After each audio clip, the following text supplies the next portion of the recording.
আসসালামু আলাইকুম, সবাই কেমন আছেন? আশা করি সবাই ভালো আছেন। আল্লাহর রহমতে আমি ভালো আছি। তো প্রতিদিনের মতো সকালবেলা আমি ঘুম থেকে উঠে সকালে নাস্তা করার পরে আমি আমার গরুগুলোর জন্য ঘাস কেটে আনলাম।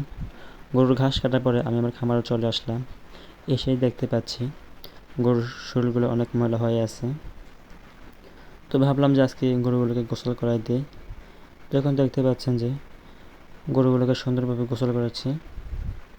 গরুগুলোকে গোসল করানোর সাথে যে বাচ্চাগুলো আছে ওই বাচ্চাগুলোকে আমি গোসল করে দিয়েছি। গরুগুলোকে গোসল করানোর পরে আমি এখন চলে আসলাম আমি যে ঘাসগুলো কেটে আনছিলাম ওই ঘাসগুলোকে আবার ছোটো ছোটো করে কাটার জন্য।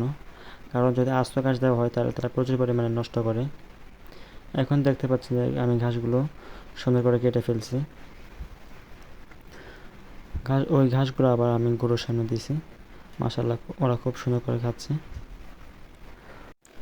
গরুগুলোকে গোসল করার পরে আমি এখন চলে আসলাম আমার ছাগলের খামারে। এসে দেখতে পাচ্ছি ছাগলের খামারটা অনেক ময়লা হয়ে আছে। তাই কোনো কিছু চিন্তা না করে হাতে ঝাড়ু নিয়ে সমস্ত খামারটাকে ঝাড়ু দিয়ে দিলাম, যাতে কোনো ময়লা না থাকে। সমস্ত ঘরটাকে সুন্দর করে ঝাড়ু দেওয়ার পরে আমি সুন্দর করে সমস্ত ঘরটাকে স্প্রে করে দিলাম, যাতে কোনো জীবাণু আমার ছাগলকে আক্রমণ করতে না পারে। সমস্ত খামারটাকে স্প্রে করার পরে আমি এখন ছাগলগুলোকে দুপুরে খাবার দেব। তো দেখতে পাচ্ছেন আমার ছাগলগুলো এখন দুপুরে খাবার খাচ্ছে। ওরা এখন এগুলো খাওয়ার পরে কিছুক্ষণ সময় বিশ্রাম নেবে, তারপরে বিকেলে আবার যাবে মাঠে ঘাস খাওয়ার জন্য। আজকে কয়েকদিন টানা বৃষ্টির কারণে আমি লক্ষ্য করতেছি যে আমার ছাগলগুলো প্রচুর পরিমাণে কাশতেছে। তাই আমার ছাগলগুলোকে আজকে কাশের ওষুধ খাইয়ে দিব।